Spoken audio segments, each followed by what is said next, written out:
Hi friends, అందరికీ నమస్కారం అండి. మీరు చూస్తున్నది PVN YouTube update channel and Telugu రాష్ట్రాలకు సంబంధించి ముఖ్యమైన అప్డేట్స్ అండి. ఈ రోజు తేదీ 17 మే శనివారం రోజు. ఈ డేట్ ప్రత్యేకత ప్రపంచ హైపర్ టెన్షన్ డే. అంటే బీపీ తగ్గించుకోండి బ్రో, ఎందుకంటే కుటుంబ సభ్యులు సహా పలు టెన్షన్ల వల్ల మంది రక్తపోటు పెరుగుతుంది. సరిగ్గా సమయానికి తినకపోవడం, శారీరక శ్రమ లేకపోవడం, నిద్రలేమి, మద్యపానం, అతి మాంసాహారం తినడం వల్ల పలు అలవాట్లలో హై బీపీ అనేది పెరుగుతుంది. ఆంధ్రప్రదేశ్, తెలంగాణ వాతావరణం. బంగాళాఖాతంలో భారీ తుఫాను. తెలుగు రాష్ట్రాల్లో 7 రోజుల పాటు భారీ వర్షం. నైరుతి రుతుపవనాలు జోరు మీద ఉన్నాయి. నైరుతి రుతుపవనాల్లో దూసుకొచ్చేందుకు అనుకూలమైన వాతావరణం ఉందని భారత వాతావరణ శాఖ తెలియజేసింది. ఇప్పుడు నైరుతి రుతుపవనాలు దక్షిణ అరేబియా సముద్రంలో కొన్ని ప్రాంతాలు రానున్నాయి. అలాగే శ్రీలంక కింద ప్రాంతం, మాల్దీవులు, బంగాళాఖాతం, దక్షిణ అండమాన్ దీవులు ఇక రానున్న 2 నుంచి 3 రోజులు ఈ మధ్య బంగాళాఖాతంలో కూడా వస్తాయని ఐఎండీ అయితే తెలియజేసింది అనమాట. దీని వల్ల సముద్ర మట్టం నుంచి 1.5 కిలోమీటర్ల ఎత్తులో మేఘాలు, గాలులు కూడా గుండ్రంగా తిరుగుతున్నాయి. ఇక ఆవర్తన త్వరలోనే అల్పపీడనంగా మారి తుఫానుగా మారుతుందని అంచనా వేస్తున్నారు.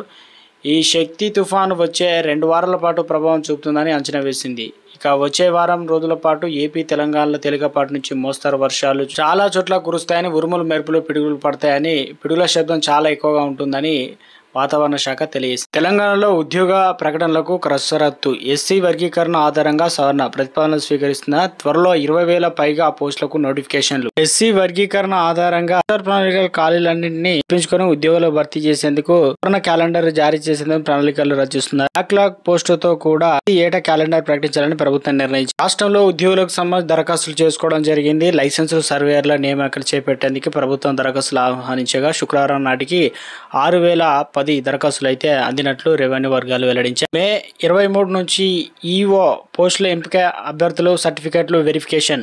కరోనా. సింగపూర్లో హై అలర్ట్. హాంకాంగ్లో మరణ మృదంగం. కరోనా మళ్ళీ వస్తుందా? 2020-22లో కరోనా మహమ్మారి ప్రపంచాన్ని వణికించింది. ప్రస్తుతం ఇక ఎండమిక్గా మారింది. దీనికి ఇతర ఇన్ఫెక్షన్ల మాదిరిగా ప్రజలు కరోనాతో కలిసి జీవించడం అలవాటు చేసుకోవాల్సి అయితే ఉంటుంది. ఇక గత ఏడాది మే నెలతో పోలిస్తే ఈ మే నెలలో కరోనా కేసులు ఎక్కువగా నమోదయ్యాయి. ఇక ప్రభుత్వం ఒక్క హాంకాంగ్లోనే గత వారం మే 3తో ముగిసిన వారంతో కరోనా ఇన్ఫెక్షన్ 31 మందికి మరణించారు. హాంకాంగ్, సింగపూర్లో హెచ్చరికలు జారీ అయ్యాయి. ప్రజలు కోవిడ్ మార్గదర్శకాలు పాటించాలని ఆదేశాలు జారీ చేశారు.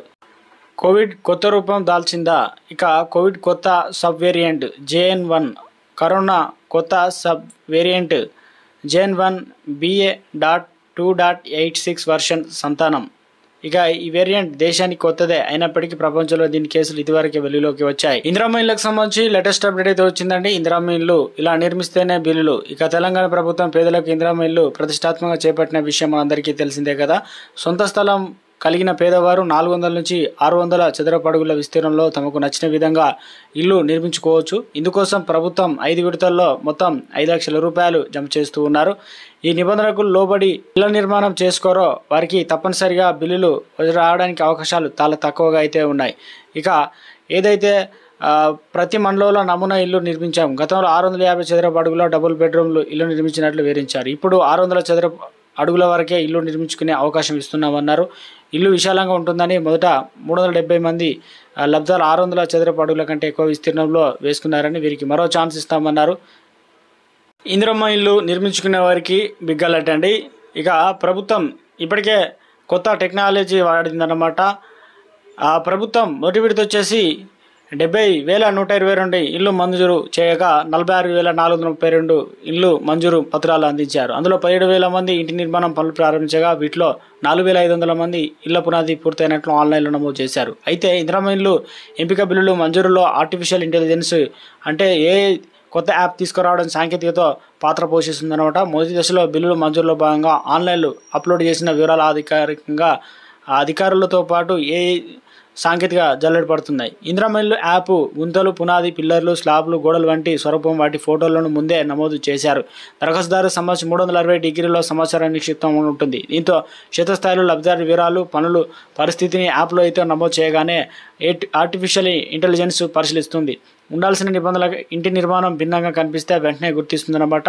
సో మరోసారి అక్రమాలకు అని తేలితే తప్పనిసరిగా చర్యలు తీసుకుంటామని భద్రాద్రి కొత్తగూడెం జిల్లాలో ఇందిరమ్మ ఇళ్ల పథకం కింద పలు ఇళ్ల నిర్మాణాలకు సంబంధించి పునాదులు పూర్తయ్యాయంటూ మొదటి విడత బిల్లుల కోసం ఆన్లైన్లో వివరాలు ఫోటోలు నమోదు చేశారు. అయితే వివరాల్లో తేడాలున్నట్లు ఆర్టిఫిషియల్ ఇంటెలిజెన్స్ గుర్తించింది. అధికారులు పరిశీలించగా ఆ ఇళ్లకు పునాదులు పూర్తి కాలేదని తేలింది. దీంతో ఆన్లైన్లో ఫోటోలు తప్పుడుగా అప్లోడ్ చేసిన బిల్ కలెక్టర్పై వేటు పడింది. అదేవిధంగా రెండో విడత లబ్ధిదారుల ఎంపిక దగ్గర నుంచి ప్రతి విషయంలోనూ ఆర్టిఫిషియల్ ఇంటెలిజెన్స్ సాంకేతికను వినియోగిస్తుండటంతో ఏమాత్రం చిన్న తప్పు జరిగిన సదరు అధికారులతో లబ్ధిదారులపైన చర్యలు తీసుకునే అవకాశం అయితే ఉంటుంది.